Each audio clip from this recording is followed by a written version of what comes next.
All right, guys, it is Kim Velez. I am back, and today's video, we're talking about this. I'm going to read some Neville quotes because I love Neville quotes, and we're going to break them down and really help you understand how important it is about your self-concept, about your mental diet, about imaginal acts. How many should you do? What needs to happen? What's the best way to manifest this desired reality? So stay tuned. You don't want to miss this.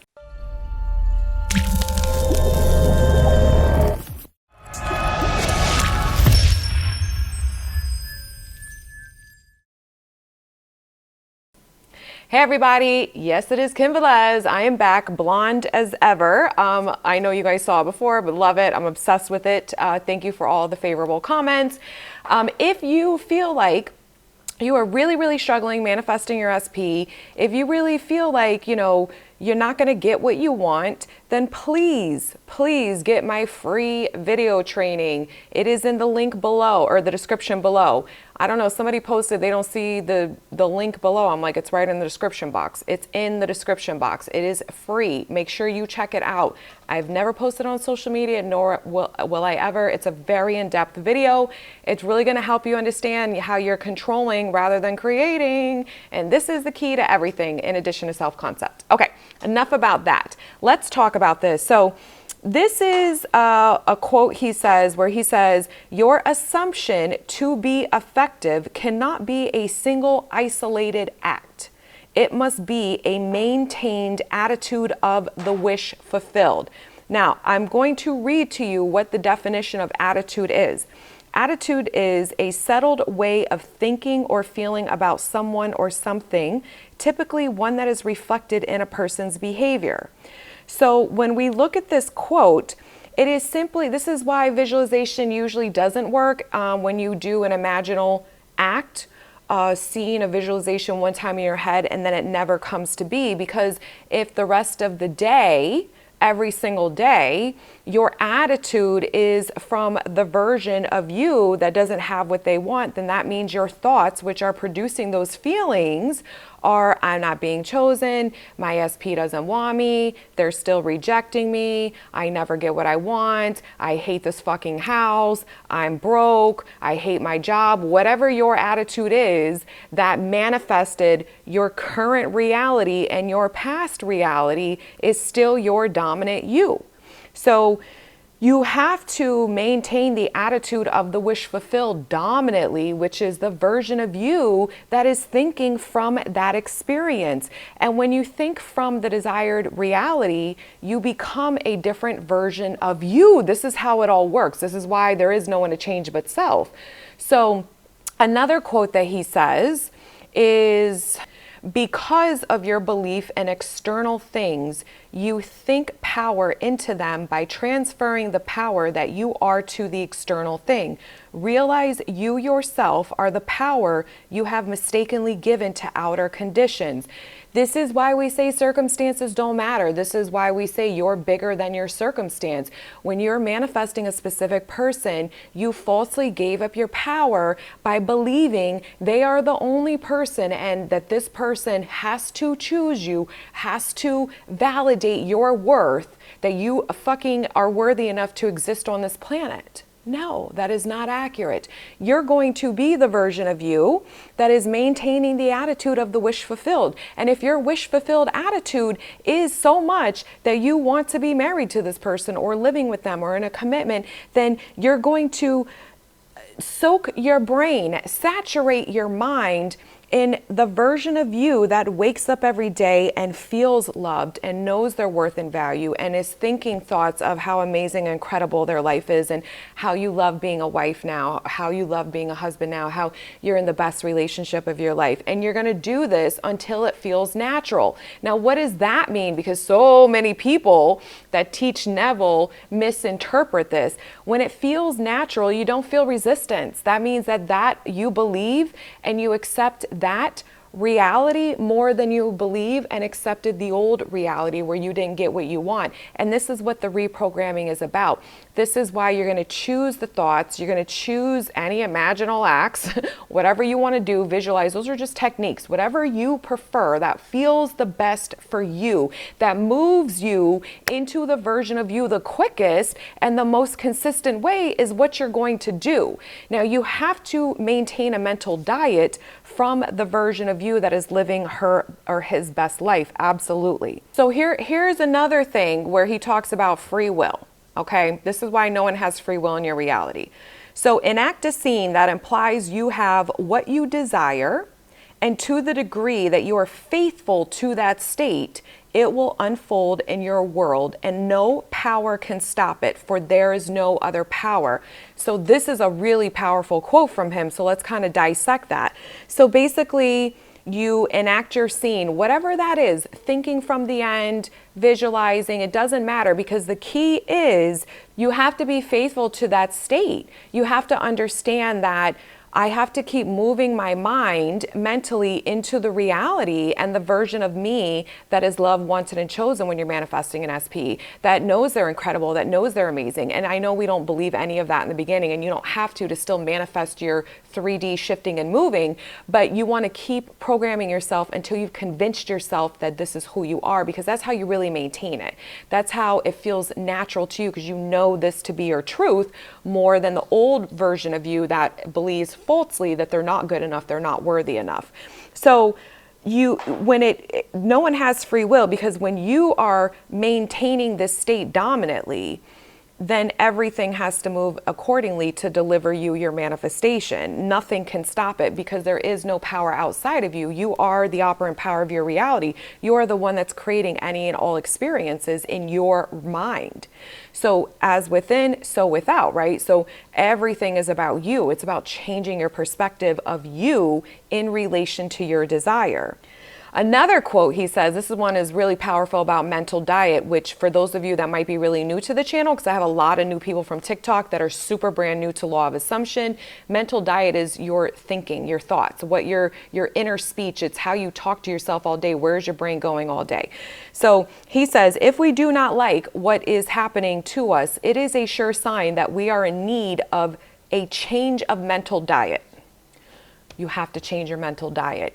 You have to, if you don't like what's going on in your life right now, you have to change your story of who you are in relation to that area of your life. And you have to change the story if you have a negative story about that area of your life as well.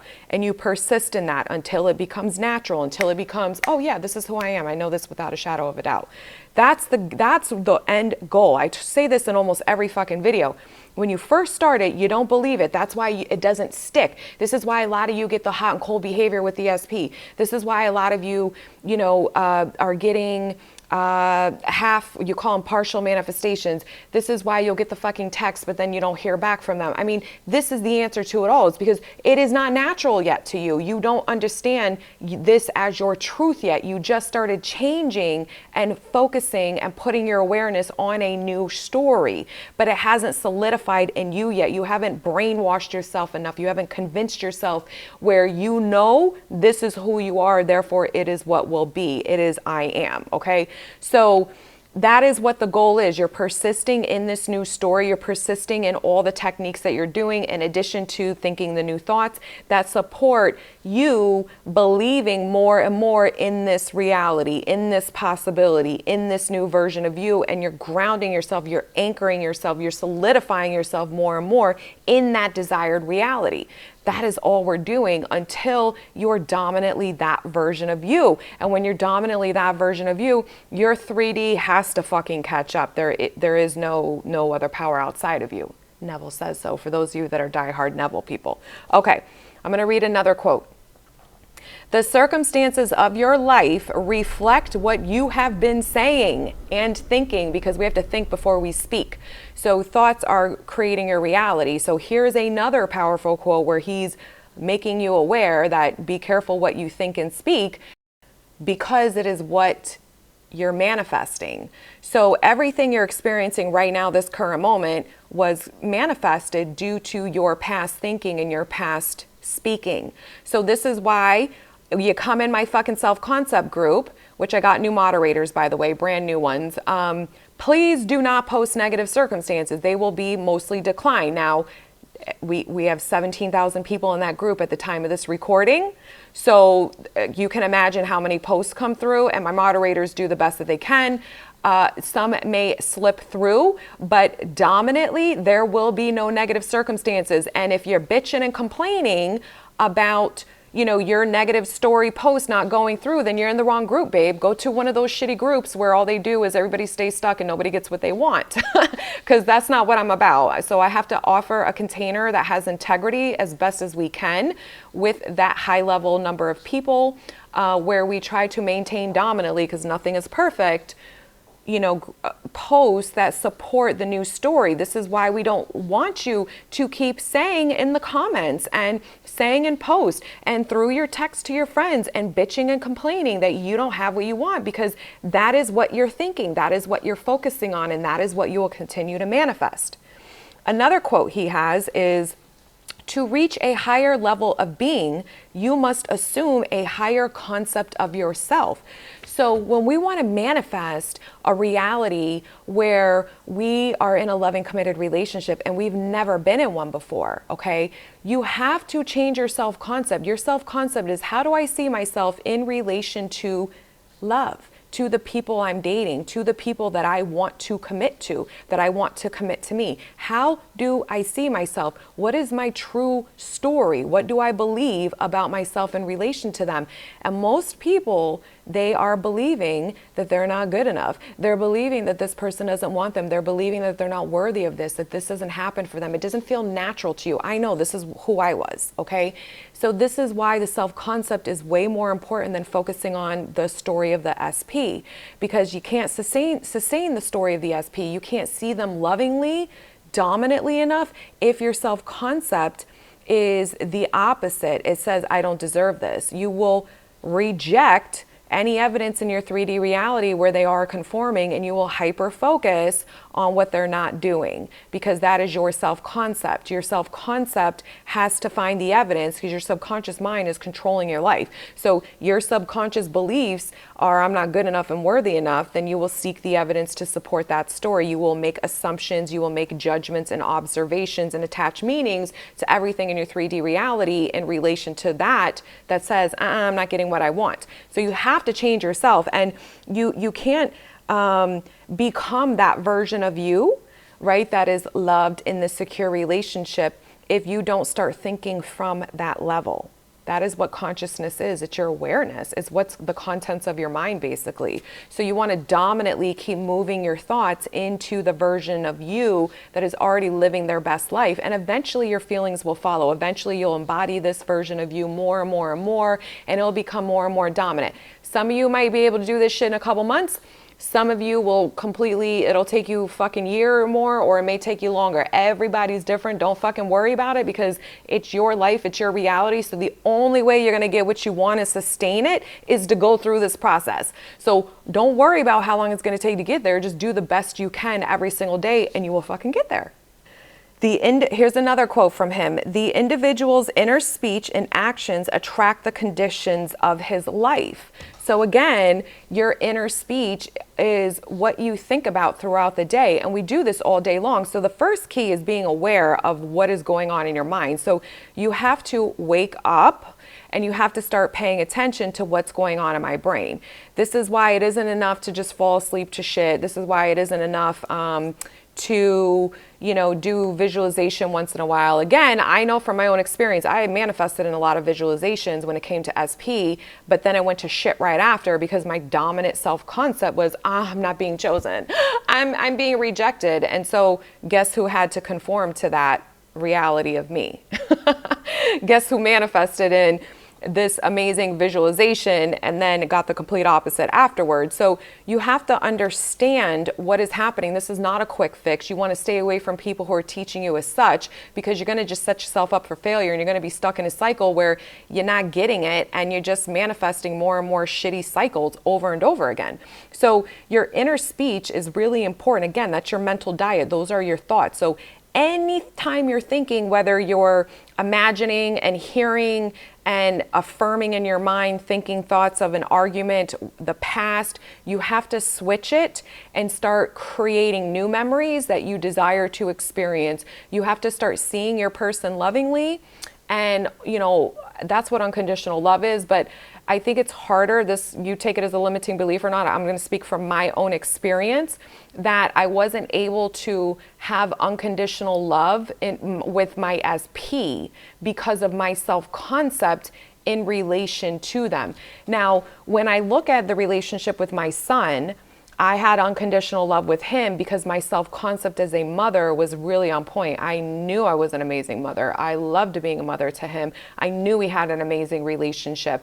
So when my son was having troubles when he was a teenager and early adulthood, and our relationship was deteriorated for quite a while, and he was making really bad fucking decisions, I still could see him lovingly. I still would naturally know and trust that he will find his way back because I knew how he was raised and what mother he had. So that belief was stronger than the circumstances that manifested with him.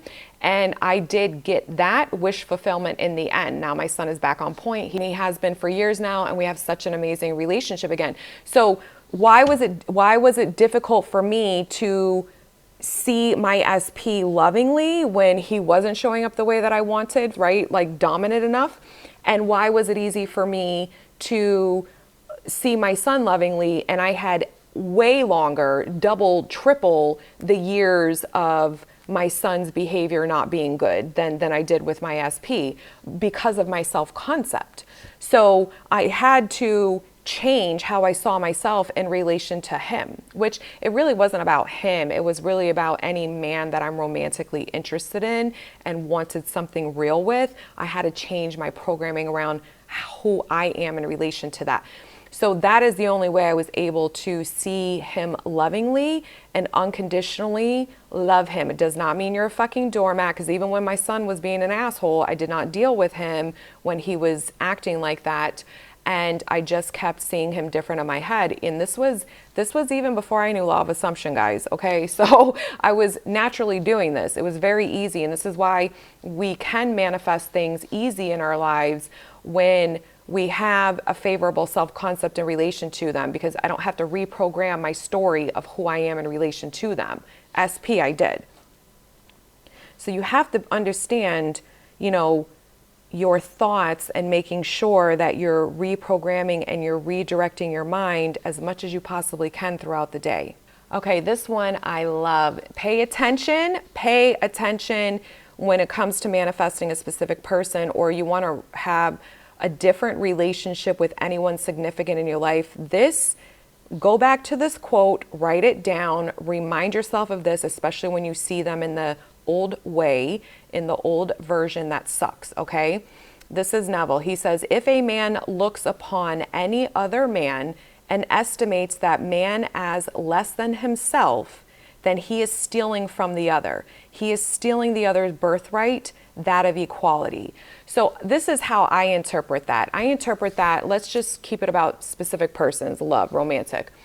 When I'm looking at my specific person as the old version, and that's the one I'm dominantly holding in my mind, then what I'm doing is I'm not believing that he can change. So I'm looking at him as less than me, because if I believe that I can change my story, why can't I believe he can change as well?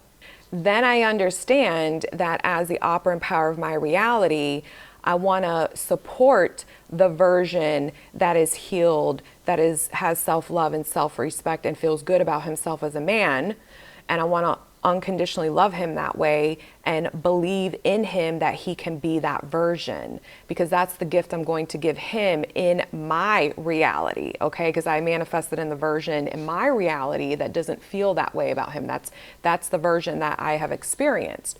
So you have to do this so that they can conform, and SP's already reflecting that back to me and has been this new improved version of himself. So I just keep my focus on the version who's healed and self-respect and self-love and wants the best, because of course the best is me, and he has to mirror that back to me, which SP is. So this is what you keep doing as well for you. But I want you to remind yourself that when you judge them, when you look at them and you're like, oh, you're still a fucking player, you're still a fucking asshole, you're still this, you're still that, then what you're doing is you're not believing in them. You're not believing that they have the capability to change. And why not? If you believe you can by reprogramming yourself, then can't other people change as well? Yes, happens all the fucking time, especially because you're the operant power. But I wanted to share that. I hope these quotes help you. I hope I explained it in a way that can break it down for you, because this shit really needs to be simplified, and we got to stop making it so confusing and just trust the process and just keep repetition, and persistence is key. All right, guys, I love you. I will see you. Bye.